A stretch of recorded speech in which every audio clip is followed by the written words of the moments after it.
Assalamualaikum warahmatullahi wabarakatuh. Baik, pada kesempatan ini Bapak akan membahas mengenai internal assessment ya dalam mata kuliah manajemen strategi di pertemuan yang kelima ya, sistem perkuliahan hybrid ya. Setelah kita mempelajari sesi 4 yang kemarin ya mengenai visi dan misi dari perusahaan ya, visi, misi dan goals-nya dari perusahaan, diharapkan mahasiswa dapat mengenal ya, melakukan visi dan misi perusahaan dan mampu mengimplementasikan visi dan misi perusahaan. Nah, di sesi yang kelima ini Bapak harapkan mahasiswa dapat memahami sifat dari audit internal ya. Kita akan belajar nih bagaimana cara kita mengaudit internal perusahaan ya. Serta kita akan memahami mengintegrasikan strategi dan budaya, serta Bapak harapkan mahasiswa dapat memahami apa itu manajemen, fungsinya, tugasnya, apa saja yang ada di manajemen. Baik, the nature of internal audit ya. Nah, the nature of internal audit, sifat internal audit. Nih, di dalam internal audit biasanya kita membahas mengenai strength dan weakness ya. Bagaimana kita mengidentifikasi serta mengevaluasi kekuatan dan kelemahan perusahaan, baik bidang fungsionalnya maupun bidang bisnis ya, termasuk manajemen pemasaran, manajemen keuangan, bagian produksi ya atau operasi, serta penelitian dan pengembangan, research and development, dan informasi manajemen sistem MIS ya. Hubungan di antara bisnis ini kita periksa ya, kita audit ya, implikasi strategi dari konsep fungsional serta pemasaran yang penting untuk dijelaskan. Selain itu, pada sesi kelima ini kita akan melakukan pandangan berbagai sumber daya atau riset base view dari manajemen strategik seperti analisis rantai nilai atau value chain analysis ya, itu yang kita akan bahas. Nah, kita lihat contohnya ya. Contohnya AC Hardware dengan produk and desainnya ya kuat. Nah, di sisi internalnya ternyata AC Hardware itu kuat di bidang produk and desainnya. Serta kita lihat Indofood ya, Indofood kuat di sisi marketingnya. Tak lupa Coca-Cola ya, perusahaan internasional multinasional asal Amerika ya, itu mungkin pada tahu ya, di bidang makanan ya, itu kuat nge-brandingnya gitu. Lalu nih,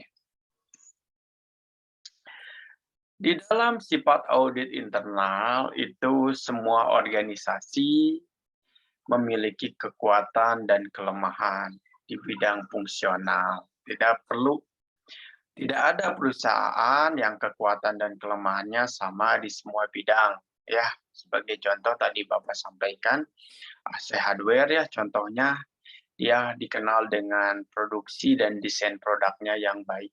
ya yang sangat baik. Sedangkan Indofood dikenal dengan pemasarannya yang luar biasa. Itu kekuatan dan kelemahan dari internal, ya, ditambah dengan peluang dan ancaman eksternal,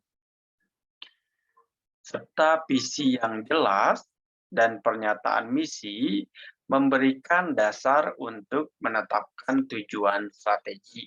Ya, tujuan dan strategi ditetapkan dengan maksud memanfaatkan kekuatan internal dan mengatasi kelemahan. Nah, ini sifat dari audit internal bagaimana semua diproses, ya, baik kelemahan, kekuatan yang ada di internal, lalu dikumpulkan, mengasimilasi informasi, semua fungsional, ya. Lalu ada faktor-faktor kunci di dalamnya, ya, apa saja yang ada di internal tersebut, ya, di mana interaksi dan komunikasi itu sangat penting, serta kerjasama atau teamwork. Ini kita lihat dari kerangka komprehensif strategi, ya, di mana kita sudah mendevelop visi and misi, lalu kita mengaudit internal, ya, perform internal audit nih. Mungkin selanjutnya kita eksternal audit, ya, sesi selanjutnya. Ini kerangka dari komprehensif strategic management. Ya. Terus sifat dari audit internal, ya, sudah kita mengumpulkan semua informasi yang ada di dalam, ya, faktor-faktor kunci apa saja kita semua kumpulkan, interaksi, komunikasi, kerjasama tim, serta adanya fungsional. Fungsi dari kita mengaudit internal itu apa sih? Kan pertanyaan mendasar tuh, apa sih fungsinya? Tujuan kita untuk mengaudit internal, ya, otomatis ada fungsinya, ya, sangat bermanfaat fungsinya itu, ya. Fungsinya kita melihat kekuatan utama, kekuatan utama dari sisi internal perusahaan, ya. Kekuatan utamanya apa saja itu biasanya kita nih, kira-kira di perusahaan yang kita analisis itu ada nggak sih yang mengidentifikasi bahwa produk kita tuh tidak mudah ditiru, not easily imitated, ya, tidak mudah ditiru. Nah, itu nilai lebih, ya, atau kompetensi khusus, ya, kompetensi khusus yang ada di internal perusahaan, serta apakah produk dari perusahaan tersebut, ya, produk atau jasa dari perusahaan tersebut memiliki competitive advantage, ya, keunggulan kompetitif. Ya, ini yang harus kita audit, kita lihat di internal faktornya apakah benar perusahaan tersebut mempunyai produk yang tidak mudah ditiru, kompetensi khusus, memiliki kompetensi khusus, memiliki keunggulan kompetitif dibandingkan produk lainnya, ya, itu yang harus kita analisis lebih dalam. Ya. Nah, makanya di tugas sesi 5, ya, Bapak harapkan membuat kelompok, ya, masing-masing 2 orang atau boleh 1 orang mencari, ya, menganalisis internal faktor, ya, analisis faktor internal perusahaan skala nasional gitu, ya, perusahaan besar, ya, atau internasional juga boleh, ya. Dan Bapak jelasin di akhir video, ya. Sekarang kita masuk ke nih, the resource based view, ya, tampilan berbasis sumber daya. Apa aja yang ada di dalam sumber daya tersebut, ya, itu merupakan sebuah penilaian internal yang lengkap.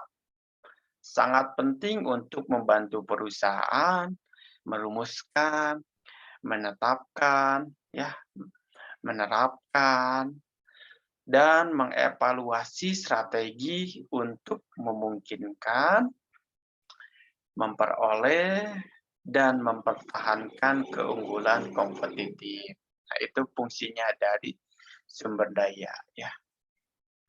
The research based view ya, agar dapat mengevaluasi strategi dari perusahaan tersebut agar memperoleh serta mempertahankan keunggulan yang kompetitif. Nah, di dalam the research based view itu ada research ya. Kita nih menganalisis sumber daya apa saja yang ada di internal, mulai dari sumber daya organisasi ya, yang ada di dalam perusahaan itu organisasinya gimana. Biasanya lebih ke budaya organisasi. Ya, jadi kekuatan apa saja ya yang ada di dalam budaya organisasi tersebut, atau kita melihat gitu sumber daya fisik dari perusahaan tersebut. Sumber daya fisik banyak ya, bisa perkantoran, mobil dinas, ya rumah dinas, atau unit-unit kantor cabang, itu bisa dikatakan sebagai sumber daya fisik ya. Setelah kita melihat organisasi, terus sumber daya manusianya ya, resource-nya. Nah, dari ketiga ini ya, sumber daya fisik, organisasi, serta sumber daya manusia itu harus dibuat sedemikian rupa untuk meningkatkan kompetensi ya, agar perusahaan tersebut menjadi perusahaan yang unggul ya, competitive advance gitu, keunggulan yang kompetitif dibandingkan perusahaan lain ya. Nah, bagaimana sih kita untuk meningkatkan sumber daya tersebut agar lebih unggul?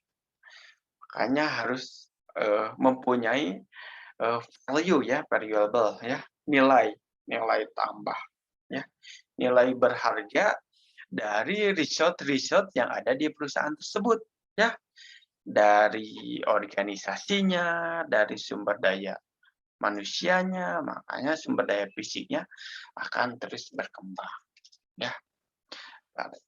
Variabel ya, lalu nah harus dibuat sumber daya yang langka ya, yang sulit untuk ditiru, lalu tidak mudah tergantikan. Nah, itu indikatornya ya, indikator empiris dari tampilan sumber daya di research based view. Nah, ini harus kita analisis ya, apakah organisasi atau perusahaan yang kita analisis sudah organisasinya, sumber daya manusianya, serta fisik, sumber daya fisiknya. Nah, kekuatan itu ya, kekuatan dari competitive advance tadi ya, itu kekuatan yang tidak dapat dengan mudah didatangi atau ditiru ya oleh pesaing, disebut kompetitif. Membangun keunggulan kompetitif itu melibatkan pemanfaatan kompetensi yang berbeda. Strategi dirancang sebagian untuk memperbaiki kelemahan perusahaan, mengubahnya menjadi kekuatan, dan mungkin bahkan ke dalam kompetensi yang berbeda. Itu dari keunggulan kompetitif. Lalu integrating strategi and culture. Bagaimana mengintegrasikan strategi serta budaya perusahaan ya. Setiap entitas bisnis memiliki budaya organisasi unik yang berdampak pada kegiatan perencanaan strategi.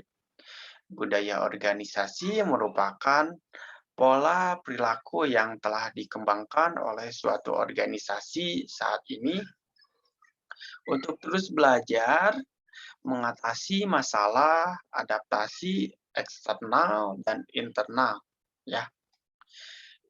Yang telah dilakukan bekerja cukup baik untuk dianggap sah dan untuk diajarkan kepada anggota baru sebagai cara yang benar untuk merasakan, berpikir, ya, serta merasakan kondisi yang ada di organisasi tersebut.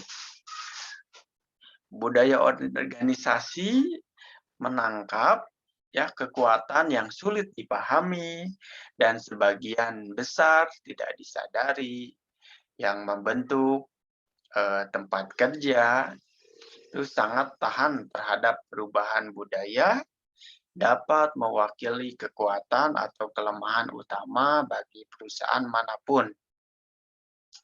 Ini bisa menjadi alasan yang mendasari untuk mengetahui kekuatan atau kelemahan di salah satu fungsi bisnis utama ya.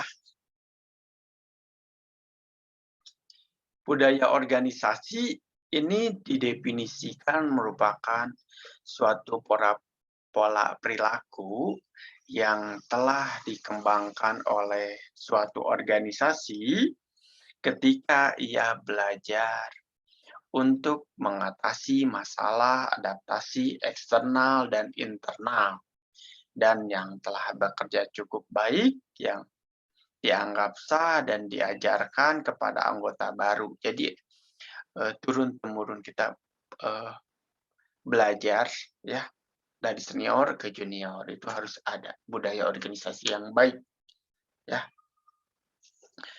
Nah, produk dari budaya organisasi itu apa saja?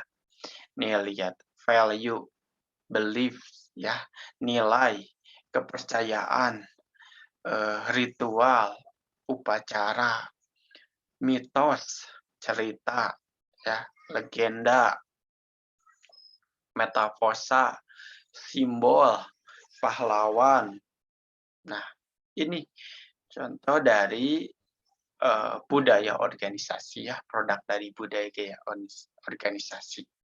Atau kita tahu ya Google contohnya. Google tuh karyawannya sangat very informal ya, very informal, sangat baik gitu. Nah, apabila budaya organisasi ini ya disatukan dengan strategi, maka budaya organisasi itu sebanding dengan kepribadian individu, dalam arti tidak ada dua organisasi yang memiliki budaya yang sama dan tidak ada dua individu memiliki kepribadian yang sama. Baik budaya dan kepribadian bertahan dan bisa bertahan hangat ya, secara agresif, ramah, terbuka, inovatif, konservatif, ya, serta disukai gitu karena budayanya sudah terbangun dengan baik. Ya. Ini contoh dari budaya organisasi ya. Dimensinya etika, kerja kuat, ya, datang duluan, pulangnya belakangan. Nah, ini kan karyawan yang begini bagus ya. Peringkatnya nih dari 1 sampai dengan 5. Ini dimensi perusahaan, etika kepercayaannya tinggi. Etika bisnis mengikuti. Kalau kepercayaan diri tinggi, biasanya bisnis mengikuti dengan kinerja seseorang. Pakaiannya resmi, ya. Bajunya sesuai gitu. Terus memakai dasi. Gitu. Budaya perusahaan. Bersosialisasi bersama di luar dalam pekerjaan, ya, bersosialisasi. Jangan bertanya keputusan pimpinan, ya, tidak boleh meragukan keputusan pimpinan, gitu. Lalu mendorong proses whistleblowing, ya. Sadar kesehatan, ada program pusat kebugaran, ya. bagus, budaya organisasinya sehat gitu karena dibangun pusat kebugaran. Lalu eee, memperkanan bekerja dari rumah, ya, membolehkan ya, mendorong kreativitas, inovasi, dan berpikir out of the box ya, berpikir di luar dari kebiasaan. Lalu mendukung wanita dan minoritas, ya, bagus. Cepat memberi respon, bermanfaat bagi banyak orang, mempunyai agenda rapat, manajemen partisipatif, ya, partisipasi dari manajemennya sangat tinggi, serta melestarikan lingkungan, program, dan keberlangsungan. Ini budaya perusahaan. Lalu kita lihat ada core operation, ya, atau operasi inti dari internal, lingkungan internal, ya, mulai dari manajemen, ya, lalu marketing, ya, pemasaran. Ya, jadi core value dari lingkungan internal tuh manajemen, marketing, finansial, produksi, research and development, serta manajemen informasi sistem. Baik, ya, kita bahas nih satu-satu dari mulai manajemen. Ya, fungsi manajemen itu ada 5, ya. Planning, ya. Planning bagaimana perencanaan, nah, perencanaan dari semua manajerial atau kegiatan yang berkaitan dengan mempersiapkan masa depan, seperti perencanaan, peramalan, penetapan tujuan, menyusun strategi, serta mengembangkan kebijakan. Nih, dari planning. Lalu yang kedua ada organizing, ya, organisasi. Biasanya mengorganisasikan, mencangkup semua manajerial, kegiatan menghasilkan struktur tugas dan hubungan otoritas seperti organisasi, desain, ya, spesialisasi pekerjaan, deskripsi pekerjaan, rentan kendali pekerjaan, koordinasi, desain pekerjaan, dan analisis pekerjaan. Ini biasanya yang ada di organisasi, ya, atau ketentuan masuk. Lalu ada motivating atau motivasi, ya, biasanya manajemen tuh harus memotivasi, ya, melibatkan gitu, atau mengarahkan, membentuk perilaku manusia, ya, perilaku yang ada di organisasi tersebut, ya, menjadi budaya yang baik.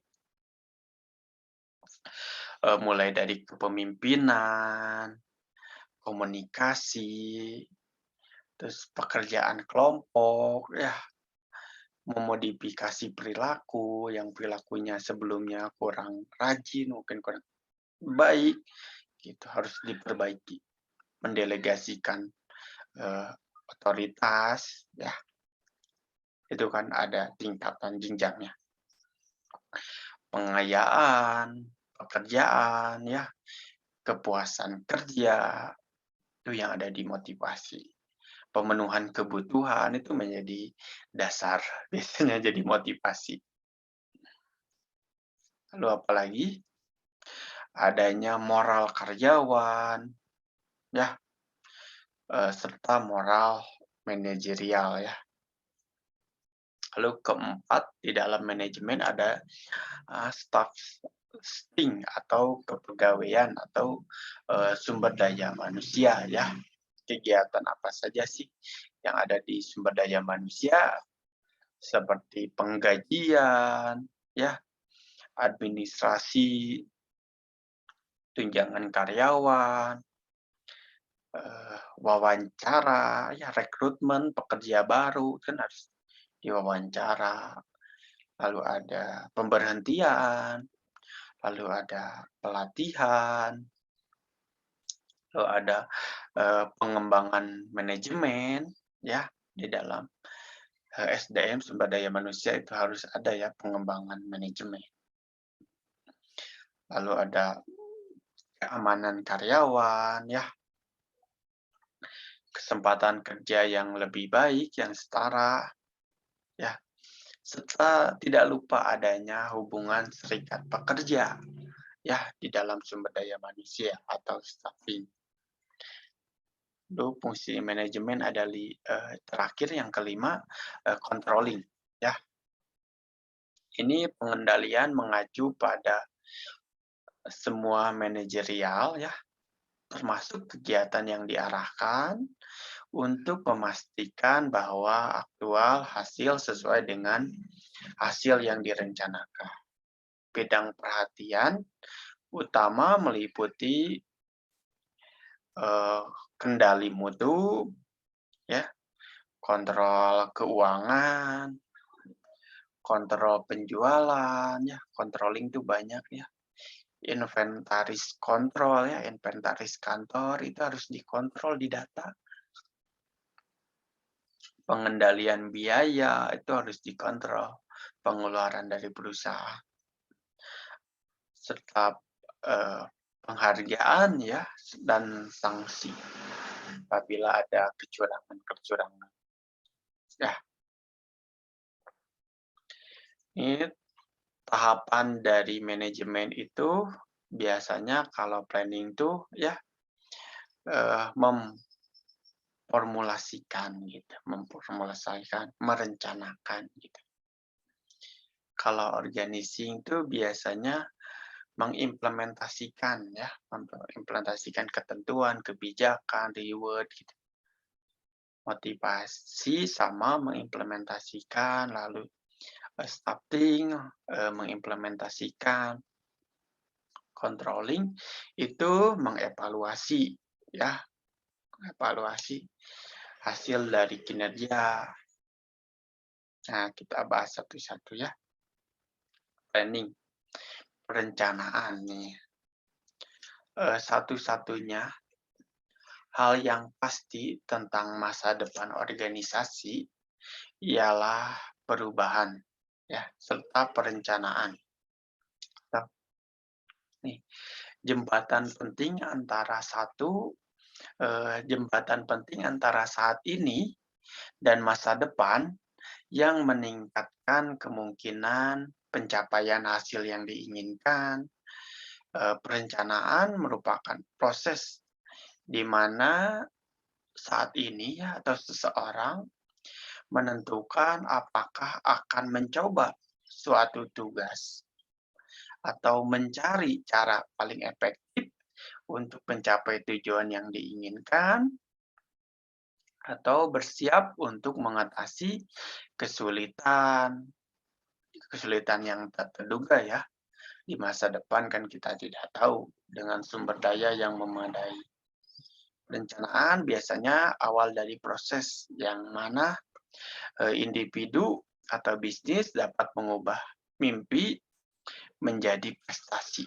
Ya, perencanaan memungkinkan seseorang untuk menghindari jebakan bekerja sangat keras, tetapi hanya mencapai sedikit. Ya, itu menghindari kerjanya berat, tapi pencapaiannya sedikit. Planning itu membantu memastikan bahwa perusahaan dapat mempersiapkan ya semua kemungkinan yang akan terjadi, yang wajar lah dan untuk semua perubahan yang dibutuhkan.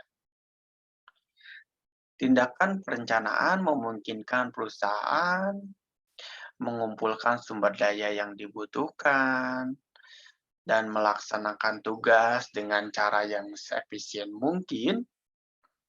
Ini perusahaan untuk melestarikan sumber daya, ya bagus jadi perencanaan itu.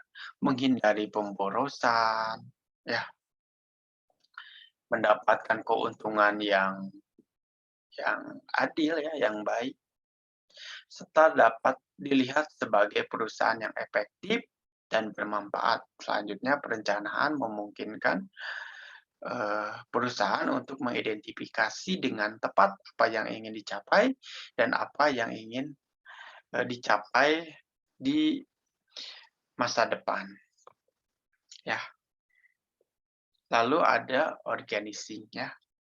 Tujuan mengorganisasikan ialah untuk mencapai ya terkoordinasi ya terkomunikasikan dengan mendefinisikan hubungan tugas dan wewenang dari setiap pekerja. Mengorganisasikan berarti menentukan siapa melakukan apa dan siapa melaporkan kepada siapa. Ada banyak contoh dalam sejarah perusahaan yang terorganisasi dengan baik, yang berhasil bersaing dengan dan dalam beberapa kasus mengalahkan perusahaan yang jauh lebih kuat tetapi kurang terorganisasi. Ya, makanya penting banget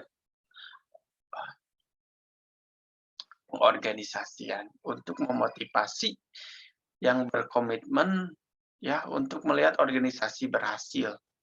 Sumber daya dialokasikan dengan lebih efektif, digunakan dengan lebih efisien secara terorganisir dengan baik perusahaan daripada perusahaan yang terorganisir ya. Nih, organisasi robot ya, tugas dan aktivitas mengcombine job to form department. Ini fungsi dari organisasi ya. Lalu setelah itu nih fungsi pengorganisasian manajemen dapat dilihat terdiri dari 3 ya.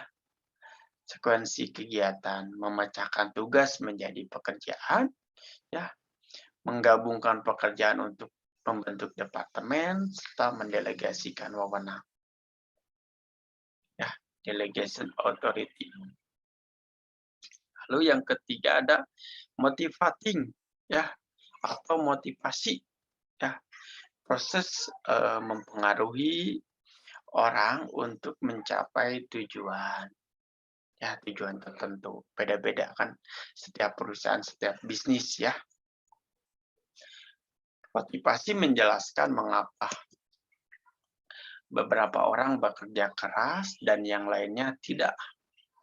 Tujuan, strategi, dan kebijakan yang dimiliki sedikit peluang untuk berhasil jika karyawan dan manajer tidak termotivasi untuk menerapkan strategi. Setelah mereka diformulasikan, fungsi manajemen yang termotivasi mencakup setidaknya 4 komponen ya, kepemimpinannya, leadership, lalu dinamika kelompok, ya, lalu ada komunikasi, ya, communication, serta perubahan organisasi. Nah, ketika manajer atau karyawan sebuah perusahaan berusaha keras untuk mencapai produktivitas tinggi, ya, ini menunjukkan bahwa strategi perusahaan adalah pemimpin yang baik, ya. Pemimpin yang baik membangun hubungan baik dengan bawahannya, berempati, ya, dengan kebutuhan dan perhatian mereka, memberikan contoh yang baik dan dapat dipercaya dan adil. Kepemimpinan termasuk mengembangkan visi masa depan perusahaan dan menginspirasi orang untuk bekerja sulit untuk mencapai visi itu. Nah, itu tujuan dari motivasi. Nah, Apabila kepemimpinan yang lemah, ini dapat menghancurkan strategi yang baik. Hanya pemimpin harus kuat. Yang keempat ada staffing ya, atau kepegawaian. Fungsi dari kepegawaian apa? Ya, itu staffing meliputi aktivitas seperti perekrutan, ya, wawancara, menguji, memilih, ya, orientasi pelatihan, mengembangkan kompetensi, ya, mengevaluasi, memberikan penghargaan, ya, atau mendisiplinkan, mengelola hubungan serikat pekerja. Nah, ini aktivitas kepegawaian memainkan peran utama dalam upaya implementasi strategi, ya, manajer SDM menjadi lebih aktif terlibat dalam proses manajemen strategi. Penting untuk mengidentifikasi kekuatan dan kelemahan di area kepegawaian, ya.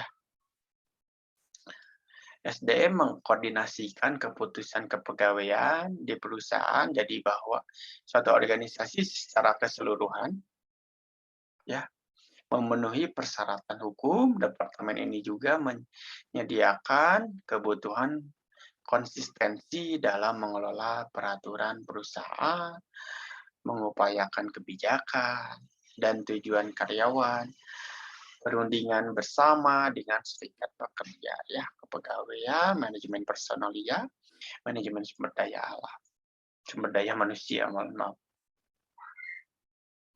Nih tugas-tugasnya, ya. Yang terakhir ada controllingnya. Nih bagaimana fungsi pengendalian manajemen, ya, mencakup semua aktivitas yang dilakukan untuk memastikan operasi aktual sesuai dengan operasi yang direncanakan. Semua manajer dalam sebuah organisasi memiliki tanggung jawab pengendalian, seperti melakukan evaluasi kinerja dan mengambil tindakan yang diperlukan meminimalkan inefisiensi, ya, yang tidak efisien, maksudnya, ya, evaluasi kinerja yang mengambil tindakan yang diperlukan meminimalisir inefisiensi. Controlling terdiri dari 4 langkah, ya, mulai menetapkan standar kerja, ya, perform standar, lalu mengukur kinerja individu dan organisasi. Yang ketiga, membandingkan kinerja aktual dengan standar kinerja yang direncanakan. Yang keempat, mengambil tindakan koreksi, ya, taking correction action. Nah, di dalam perusahaan internal, ya, ada sisi marketing, ya. Selain tadi fungsi dari manajemen ada 5, sekarang ada sisi marketing, ya. Bagaimana proses, ya, mendefinisikan proses, mengantisipasi, menciptakan, serta memenuhi kebutuhan dan keinginan pelanggan akan produk dan jasa. Ini fungsi dasar dari marketing, yaitu marketing itu harus menganalisis pelanggan, customer analysis, ya. Tidak bisa orang marketing, ya, hanya nge-market ke semua orang gitu, tapi tidak punya kriteria. Target pasarnya siapa, target konsumennya siapa, ya. Makanya harus customer analysis, menjual produk atau jasa, ya. Itu selling product and service, lalu perencanaan produk, ya, planning, serta perencanaan layanan. Tuh harganya, distribusinya, marketing research, ya, seorang marketing juga harus meneliti pemasarannya. Efektif nggak yang digunakan, apa tidak. Apalagi di era digital marketing saat ini, ya. Serta cost and benefit. Setelah kita analisis lingkungan manajemen tadi, lalu lingkungan marketing, sekarang kita analisis lingkungan keuangan ya. Bagaimana nih ukuran terbaik dari perusahaan biasanya dilihat dari kekuatan keuangannya ya. Banyak ya fungsi dari kekuatan keuangan itu mulai dari investment decision ya, keputusan investasi, keputusan pembiayaan, lalu keputusan dividen ya. Lalu ini rasio-rasio yang dapat kita gunakan untuk menganalisis lingkungan internal, liquidity ya, kewajiban jangka pendek nih harus kita analisis datanya. Terus manfaatnya ya, tingkat hutang perusahaan yang dibiayai atau rasio utang terhadap total aset ya, rasio utang terhadap ekuitas, rasio utang terhadap ekuitas jangka panjang, rasio bunga, perolehan bunga ya. Lalu ada efektivitas penggunaan sumber daya, mulai dari perputaran persediaan, perputaran aset tetap, perputaran total aset, perputaran piutang ya. Lalu periode pengumpulan rata-rata. Lalu di dalam finansial ada juga profitabilitas atau efektivitas keseluruhan ya. Kira-kira nih margin laba perusahaan yang kita analisis itu marginnya seberapa besar. Kita jadi harus tahu kondisi keuangan saat ini sama tahun sebelumnya biasanya biar kita dapat analisis ya. Margin laba kotor, margin laba bersih ya. Terus kita aset, kita lihat pengembalian ekuitas, laba per saham, rasio harga pendapatan. Itu dari sisi profitabilitas. Ada juga dari sisi growth atau pertumbuhan ya. Yang kita lihat pertumbuhan ekonomi perusahaan yang kita analisis, mulai dari pertumbuhan penjualannya, pendapatan bersih, net income, laba per saham, dividen per saham. Ini pertanyaan mendasar mengenai bidang keuangan ya, kira-kira ada perubahan rasio enggak dari yang tadi Bapak sampaikan, liquidity, leverage, activity, profitability, growth, itu harus dicek ya. Lalu rasio dibandingkan dengan industri ya, industri yang sesama. Rasio dibandingkan dengan pesaing. Nah, ini sebagai dasar kita melihat kekuatan keuangan dari perusahaan yang kita analisis. Ya. Lalu ada sisi production atau produksi ya, bagaimana sih aktivitas yang merubah input menjadi barang jadi ya, aktivitas mulai dari supplier bahan baku, lalu diproses oleh perusahaan hingga menjadi barang jadi. Nah, kita harus mendalami juga apa saja sih produksinya, kapasitasnya ya, mulai dari proses ya, kapasitas, inventaris, tenaga kerjanya seberapa banyak, lalu kualitasnya ya. Lalu ada research and development ya. Research dan development, penelitian dan pengembangan ya. Ini misi yang sangat luas ya, mendukung bisnis yang ada, membantu meluncurkan bisnis baru, meningkatkan kualitas produk, meningkatkan efisiensi manufaktur, ya, memperdalam atau memperluas kemampuan teknologi perusahaan. Nah, ini tugas dari research and development ya, penelitian dan pengembangan. Ini misinya. Jangan lupa ada penganggaran, ada biayanya ya. Ada proposal pembiayaan, presentasi penjualan, itu sebagai angka dasar. Jadi penelitian yang sebelumnya gimana benefitnya, ya, estimasi mundur. Ini bentuk dasarnya internal ya. kontrak internal. Lalu inovasi, ya, high risk innovation growth, pertumbuhan, ya, ini tuh research and development itu bagus untuk selalu meningkatkan pertumbuhan perusahaan, tapi ingat resikonya sangat tinggi. Lalu yang terakhir ada manajemen information system, ya. Di dalam manajemen information system itu ada data manajemen, data produksi, data marketing, data research and development, data financial, semua data-data tersebut menjadi informasi yang berguna dalam pengambilan keputusan.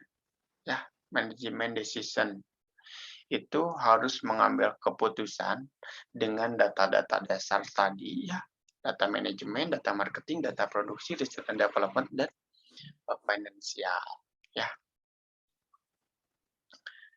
Di dalam manajemen informasi sistem tuh ada database, ya.